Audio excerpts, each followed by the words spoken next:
சங்கின்றது என்னங்க, இப்ப நான் கூட ஆறாவது இல்ல, நான் ஸ்கூல் படிக்கும்போது ஒரு பொண்ணை லவ் பண்ணிருந்தேன். அந்த பொண்ணு பேர் சங்கீதா, நான் சங்கின்னு தான் கூப்பிடுவேன். அதுதான் சங்கி ஆயிடுமா? ஒரு நிமிஷம் முடிச்சாரு சார். அண்ணா உங்க பேர் நானு அண்ணாதோட. அப்ப நீங்க வந்து ஏடிஎம்கேல வந்துட்டு இதுவா இருக்கீங்களா? டிஎம்கே வந்து நீங்க அண்ணாதோரன் பேர் வச்சிருக்கீங்க அப்படின்னு கேட்டா என்ன சொல்லுவீங்க? என்ன பத்திரிகை உலகின் நயன்தாரா மட்டும் இருக்கீங்க, அனுஷ்கா காணோம். அனுஷ்கா வரலையா? அதை விட முக்கியமானது லாஸ்ட் பட் நாட் லீஸ்ட் இந்த படத்தினுடைய நாயகன். இங்க வந்து எல்லாருமே சொன்னாங்க இந்த படத்துல நீங்களே இப்ப மேடையில பாத்திருக்கீங்க எத்தனை கதாபாத்திரங்கள் அப்படின்னு சொல்லிட்டு, அந்தந்த கதாபாத்திரத்துக்கு ஏத்த மாதிரி அந்த ஸ்பேஸை கொடுத்து எல்லாருக்குமே அதை ரொம்ப சிறப்பா செஞ்ச அவரு இந்த படத்தினுடைய நாயகன் மட்டும் கிடையாது, இந்த டீமனுடைய நாயகன் நான் நினைக்கிறேன். சோ திரு சந்தானம் அவர்களை அன்போடு பேச அழைக்கிறோம். எல்லாருக்கும் வணக்கம். ஆல்ரெடி 2 மணி நோக்கி போயிட்டு இருக்கோம். நிறைய பேருக்கு பசிக்க ஆரம்பிச்சிட்டு இருக்கோம்னு நினைக்கிறேன். அதில் சேசு மாதிரி மாம்சில் கொஞ்சம் சுகர் பேஷண்ட் வேற, மாத்திரை போடுற டைம் ஆகிட்டு இருக்கோம். ஸோ அதனால் நான் ஸ்ட்ரைட்டாக சக்ஸஸ் மீட் நன்றி அப்படின்றது நம்ம ப்ரொடியூசர் விஸ்வா சாரில் ஆரம்பித்து ப்ரொடக்ஷனில் டீ குடுக்கிற தம்பி வரைக்கும் நம்ம எல்லார் பேருமே சொல்லி ஆகணும். ஏன்னா எல்லாருடைய உழைப்பும் தான் இந்த படத்தினுடைய சக்ஸஸ். ஸோ எல்லாருக்குமே என்னுடைய மனமார்ந்த நன்றி. அப்புறம் கார்த்திக் எல்லாருமே சொன்ன மாதிரி ப்ரெஸ் அண்ட் மீடியா, நீங்கள் ஃபஸ்ட்டு ஷோ பார்த்துட்டு அன்றைக்கி நைட்டு டியூட் பண்ணது, இன்ஸ்டாகிராமில் நீங்கள் சப்போர்ட் பண்ணது, ரிவ்யூஸ் எல்லாம் மார்னிங்கே சீக்கிரமாக சொன்னது, நிறைய ரிவ்யூஸ் பாசிட்டிவாக வந்தது. ஸோ இது எல்லாமே இந்த படத்துக்கு மிகப்பெரிய வெற்றி கொடுத்தது. ஸோ அதுக்கப்புறம் என்னுடைய உயிரினும் மேலான என் அன்பு சொந்தங்களாகிய ரசிகர்களுடைய சப்போர்ட். ஸோ தமிழ் சினிமா ரசிகர்கள் எல்லாருமே இதை ரொம்ப கொண்டாடி இருக்காங்க. ரொம்ப நல்லா போயிட்டு இருக்கு. அப்புறம் இந்த படத்துக்குடைய மிகப்பெரிய வெற்றிக்கு காரணம் இங்கே உட்காந்துட்டு இருக்க எல்லாருமே தான். தனித்தனியாக எல்லாரும் பேரும் சொல்ல முடியாது. ஏன்னா நான் ஆஸ் எ ஹீரோவாக அந்த கேரக்டரை நான் ட்ராவல் பண்ணி போயிட்டு இருக்கும்போது இவங்க அவங்களுடைய ஜாப் வந்து ரொம்ப நல்லா பண்ணாங்க. இவர்கிட்ட ஆரம்பிச்சு சார்ட்ட ஆரம்பிச்சு இங்கே உட்காந்துட்டு இருக்க எல்லாருக்கிட்டுமே நம்ம சொல்லலாம். ஸோ இவங்க எல்லாரும் நடிச்சு ஆடியன்ஸை கவர் பண்ணதான் இந்த படத்தினுடைய மிகப்பெரிய சக்ஸஸ், என்னோட நடிப்பை விட. ஸோ அவங்க எல்லாருக்குமே என்னுடைய மனமார்ந்த நன்றி நான் தெரிவிச்சுக்கிறேன். அது மட்டும் இல்லாமல் இந்த படம் இல்லை, என்னுடைய எல்லா படங்கள்லையுமே என் கூட நடிச்சவங்க எல்லாருமே இருப்பாங்க. எல்லா படங்களும் வித்தியாசமான கேரக்டர்ஸ்ல கண்டிப்பாக கூட ட்ராவல் பண்ணுவாங்க. ஸோ அது கண்டிப்பாக உறுதி. அதுக்கப்புறமா ஹீரோயின் அவங்க என் கூட இருப்பாங்களான்றதை நான் டைரக்டர்கிட்ட கேட்கணும். அடுத்த படத்தில் சரி, அடுத்த படத்துல அப்போ இந்த படத்துல நானும் மேகா ஆகாஷம் தான் மறுபடியும் பண்றோம். சீன்ஸ் மட்டும் கொஞ்சம் டெவலப் பண்ணி வைப்பா. ஸோ எல்லாருக்கும் ஒன் செகண்ட் நன்றி நான் சொல்லிக்கிறேன். ஆல்ரெடி டைம் இல்லை. நீங்க பேசுறதா இருந்தால் கொஸ்டின்ஸ் எதனா இருந்தால் நம்ம கொஞ்சம் ஃபியூ கொஸ்டின்ஸ் மட்டும் நம்ம இன்ட்ராக்ட் பண்ணிக்கலாம். வந்துட்டீங்களா தலைவா?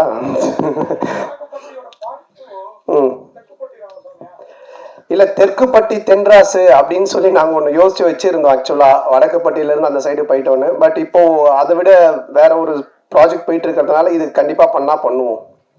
இல்ல அது நீங்க பாக்குறவங்க தான் முடிவு பண்ணிக்கணும். ஆத்திகரா பாத்தீங்கன்னா அது ஒரு ஆத்திகர் படமா தெரியும், நாத்திகரா பாத்தீங்கன்னா இது ஒரு நாத்திகர் படமா தெரியும். ஏன்னா மக்கள் வந்து ரெண்டுமே மிக்சடு, எல்லாருமே கலந்து சினிமா என்ஜாய் பண்ணோன்றதுனால அப்படி ஒரு கிளைமேக்ஸா டைரக்டர் வச்சிருக்காரு. நீங்க ஆத்திகரா நாத்திகரா?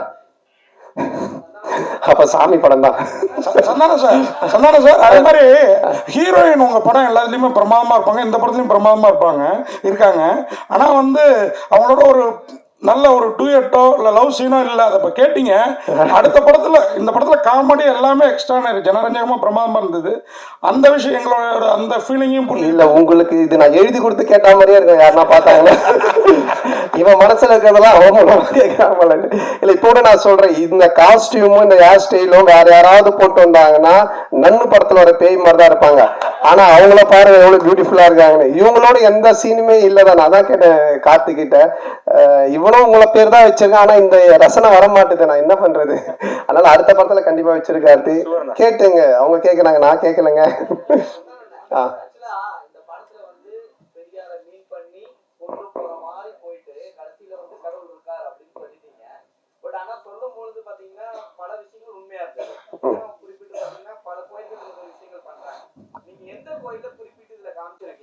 அதான் காமிச்சிருக்கேன், கண்ணாத்தா கோவில்.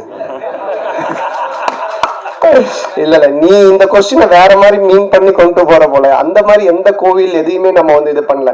எந்த கோவிலா இருந்தாலுமே அதை வச்சு கடவுளை வச்சு காசு பண்றவங்க மேல தப்பு. அதே மாதிரி அந்த கடவுள் நம்பிக்கையை வச்சு அரசியல் பிரச்சனை பண்றதும் தப்பு அப்படின்றதான் காமிச்சிருக்கோம். உங்களுக்கு எப்படி தோணுது? கடவுள் நம்பிக்கை இருக்கிறவங்களுக்கு இருக்கு, இல்லாதவங்களுக்கு இல்ல. சோ அதனால அவங்க 2 பேருக்குமே அது பொதுவா தான் வச்சிருக்கோம். என்ன பொறுத்த வரைக்கும் இருக்கு. நான் சாமி கும்பிடுறவன், நான் ஆன்மீகவாதி, நான் வந்து கடவுள் நம்பிக்கை உடையவன். இப்ப கூட கயிறு கட்டிட்டு இருக்கேன். அதனால என்ன பொறுத்த வரைக்கும் இருக்கு. இல்லாட்டி நான் சூழ வச்சுட்டு நிக்கவே மாட்டேன். அதனால சார் இந்த படம் ரிலீஸுக்கு அப்புறம் அந்த முன்னாடி அவர் கேட்டார்ல அந்த இஷ்யூ அது மக்களுக்கு கிளியர் ஆயிடுச்சுன்னு நம்புறீங்களா? ஆமா, இல்லைன்னா இது வந்து வெற்றி படமா இருக்காது. யாருமே சிரிச்சிருக்க மாட்டாங்க, கைத்தட்டி இருக்க மாட்டாங்க, ரிவ்யூஸ் நல்லா வந்திருக்காது. நீங்க எல்லாம் வந்து பார்த்துட்டு பாராட்டி எழுதியிருக்க மாட்டீங்க. நீங்களே இந்த கேள்வி இப்ப கேட்டிருப்பீங்களா? வேற ஏதாவது தான் எழுதியிருப்பீங்க. அதனால அது மக்கள் ஏத்துக்கிட்டாங்க. மக்களுக்கு வந்து புரிஞ்சிருச்சு இவங்க என்ன சொல்ல வந்திருக்காங்க. அதுவும் இந்த கண்டென்ட் இன்னைக்கு காமெடி பொறுத்த வரைக்கும் ஹாரர் காமெடி, அப்புறம் வந்துட்டு ஃபேமிலி காமெடி, இப்படி நம்ம லவ் ராம் காமெடிலாம் போகலாம். ஆனா ஒரு சோசியல் காமெடி பண்றது ரொம்ப கஷ்டம். டைரக்டரால ஈஸியா பண்ணவே முடியாது. ஏன்னா சோசியல் கண்டென்ட்ல கை வைக்கும் போது ரொம்ப பார்த்து வைக்கணும். ஏன்னா 2 விதமான ஆட்களுமே இருப்பாங்க.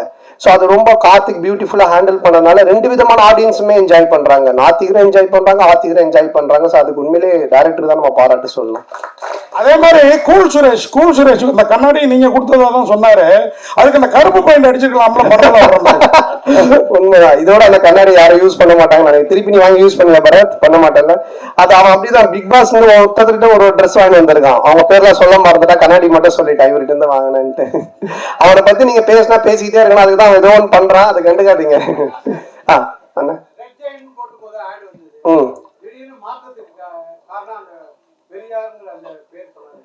ஆமா, அது ஃபர்ஸ்ட் அந்த ஒரு இஷ்யூ ஆச்சு. அதுக்கப்புறம் அது ஒரு பாலிடிக்ஸா மாறுச்சு. இப்ப நம்ம படம் எடுத்தது எல்லாரும் மறந்து கவலையை மறந்து சிரிக்கணும்ன்ற அது ஒரு பிரச்சனையா ஒரு பாலிடிக்ஸா மாறும்போது எதெல்லாம் நமக்கு தேவையில்லை அதை நம்ம ஸ்மூத் பண்ணிக்கணும் அப்படின்றதுக்காக சில விஷயங்களை விட்டுட்டோம் வேண்டான்ட்டு. ஆமா, அதுல என்னன்னு இருக்கு.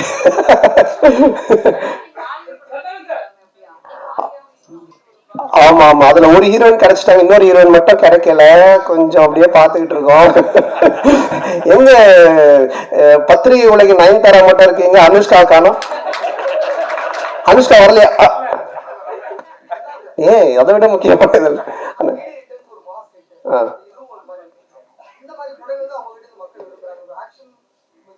இல்ல, எனக்கு பொறுத்த வரைக்கும் எல்லாருமே இப்ப பாத்தீங்கன்னா நிறைய பேர் படம் பார்த்துட்டு வாழ்க்கையில ரொம்ப இறுக்கமா இருக்கவங்க, ரொம்ப சோகமா இருக்கும், ரொம்ப பிரச்சனையா.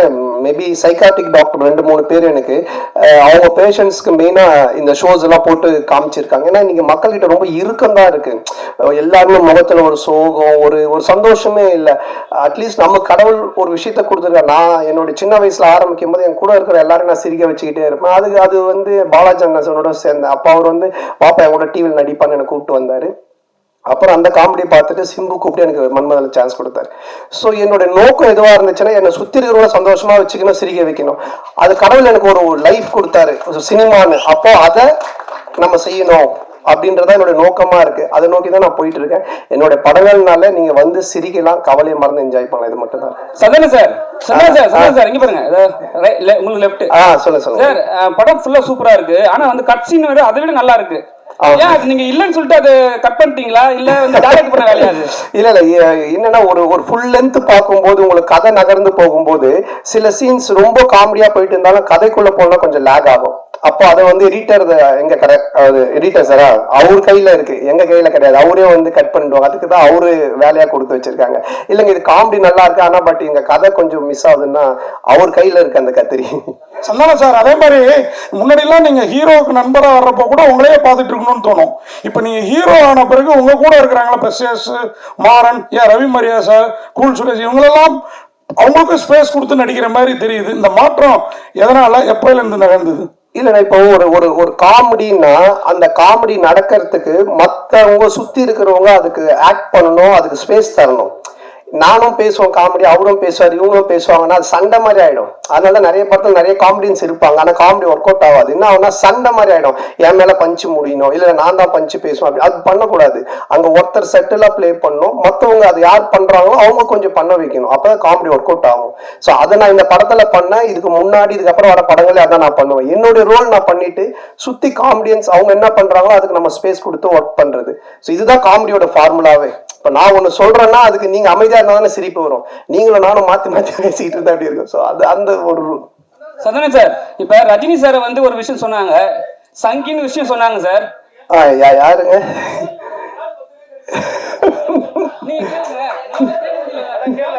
சரி அண்ணன் கேட்ட முடியும். அண்ணன் கேளுங்க, நீங்க கேளுங்க.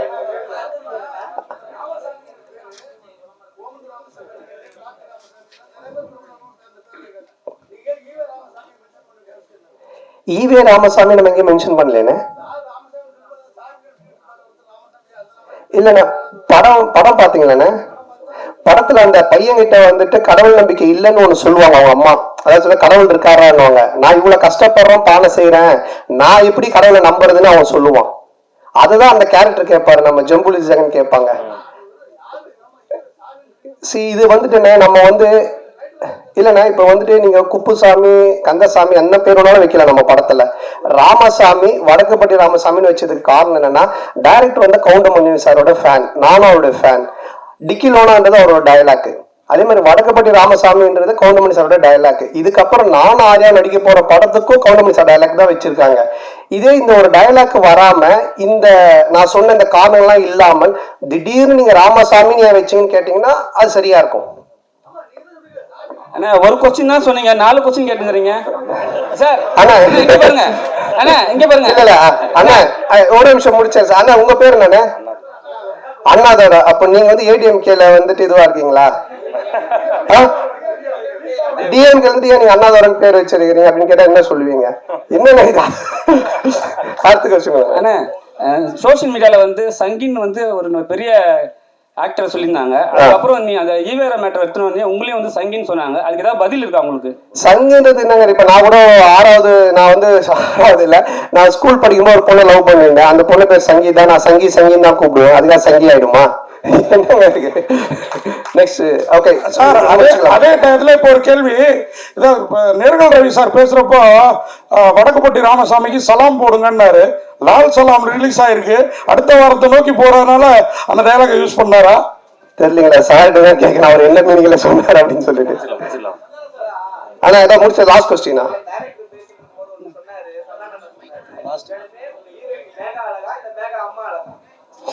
வேக அம்மா அழகுன்னு யார் சொல்லுது? நானா டைரக்டரா? இல்ல கண்டிப்பா 2 பேருமே அழகுதான். ஸோ அதனால ரொம்ப சந்தோஷம் எல்லாருமே சந்திச்சதுல. ரொம்ப இவ்வளவு நேரம் பொறுமையா இருந்து இந்த ஒரு வெற்றி சக்சஸ் மீட்டுக்கும் சப்போர்ட் பண்ணிட்டு இருக்கவங்க எல்லாருக்குமே ரொம்ப நன்றி. தொடர்ந்து சப்போர்ட் பண்ணுங்க. நீங்க எனக்கு சப்போர்ட் பண்றது யாரெல்லாம் சிரிச்சு இந்த படம் பார்த்து என்ஜாய் பண்றாங்களோ அவங்க எல்லாருக்குமே நீங்க சப்போர்ட் பண்றதுக்கு சமமான ஒரு விஷயம். ஸோ எல்லாருக்கும் என்னுடைய மனமார்ந்த நன்றி. தேங்க்யூ. ரொம்ப வந்திருக்க எல்லாருக்கும் நன்றி, ரொம்ப நன்றி. யாராவது பேரை மிஸ் பண்ணிட்டா என்ன மன்னிச்சிருங்க. போட்டோஸ் எடுத்துக்கலாம்னு நினைக்கிறேன். கேக் கட்டிங் இருக்கு ப்ளீஸ். பசிக்கிறவங்க சாப்பிடலாம், பட் கேக் கட்டிங் இருக்கு. கவரேஜ் பண்ணீங்கன்னா எங்களுக்கு கொஞ்சம் பெட்டர் ஆகும். Thank you so much Santana. அடுத்ததாக தமிழ் திரைப்பட பத்திரிகையாளர் சங்கம் சார்பில் சந்தானம் அவர்களுக்கு மரியாதைக்குரிய கவிதா அவர்களை மேடைக்கு அழைக்கிறோம். ஒரு வெற்றி கொண்டாட்டம். Thank you so much for making this film a super duper hit. உங்க எல்லாருக்குமே ஒரு பெரிய நன்றி. இந்த தருணத்துல உங்களோட சேர்ந்து இதை செலிப்ரேட் பண்ணும் அப்படிங்கறதுக்காக ஒரு பியூட்டிஃபுல்லான கேக் கட்டிங் ஒகேஷன் இது. ஒட்டுமொத்த திரைப்பட குழுக்கும் இந்த நேரத்தில் ஒரு பெரிய நன்றி. பீப்பிள் மீடியா ஃபேக்டரிக்கும் ஒரு பெரிய வாழ்த்துக்கள். இதனைத் தொடர்ந்து இந்த படத்தினுடைய அசோசியேஷன், இந்த காஸ்ட் அண்ட் க்ரூ, இந்த டெக்னிக்கல் க்ரூனுடைய அசோசியேஷன் படங்களுக்கு தொடரணும் அப்படிங்கிறதும் இந்த நேரத்தில் வாழ்த்துக்கிறோம்.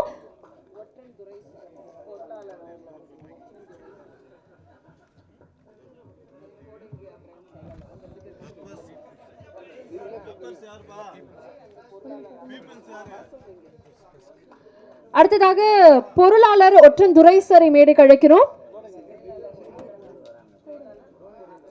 அடுத்ததாக செக்ரட்டரி கோடங்கி அவர்களை மேடைக்கு அழைக்கிறோம். இவங்க எல்லாருமே இணைஞ்சு தமிழ் திரைப்பட பத்திரிகையாளர் சங்கம் சார்பில் சந்தானம் அவர்களுக்கு ஒரு மரியாதை செலுத்த போறாங்க. We would like to have them on the stage to do the honors.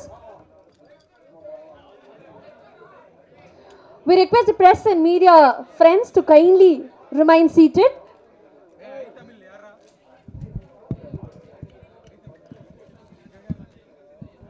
இது சந்தானம் அவர்களுக்கு தமிழ் திரைப்பட பத்திரிகையாளர் சங்கம் சார்பில் செலுத்தப்படும் மரியாதை. அதனைத் தொடர்ந்து 70 ஆண்டு பாரம்பரியமிக்க சினிமா பத்திரிகையாளர் சங்கம் சார்பில் இட் இஸ் பிரசாந்த் நடிக்க வைத்தமைக்காக இப்படம் வெற்றிக்காகவும் திரு சந்தானம், திரு தயாரிப்பாளர் திரு நடராஜ் அவர்கள், திரு கார்த்திக் யோகி அவர்களுக்கு சால்வை. அதனை செய்வதற்காக திரு கார்த்திக் அவர்களை மேடைக்கு அழைக்கிறோம்.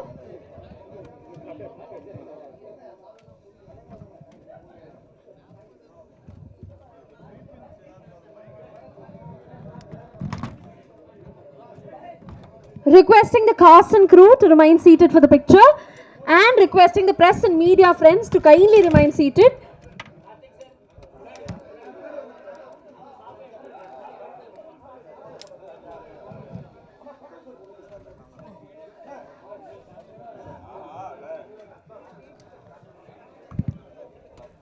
Thank you so much. மிகப்பெரிய நன்றி உங்களுக்கு. Thank you very much for doing the honors.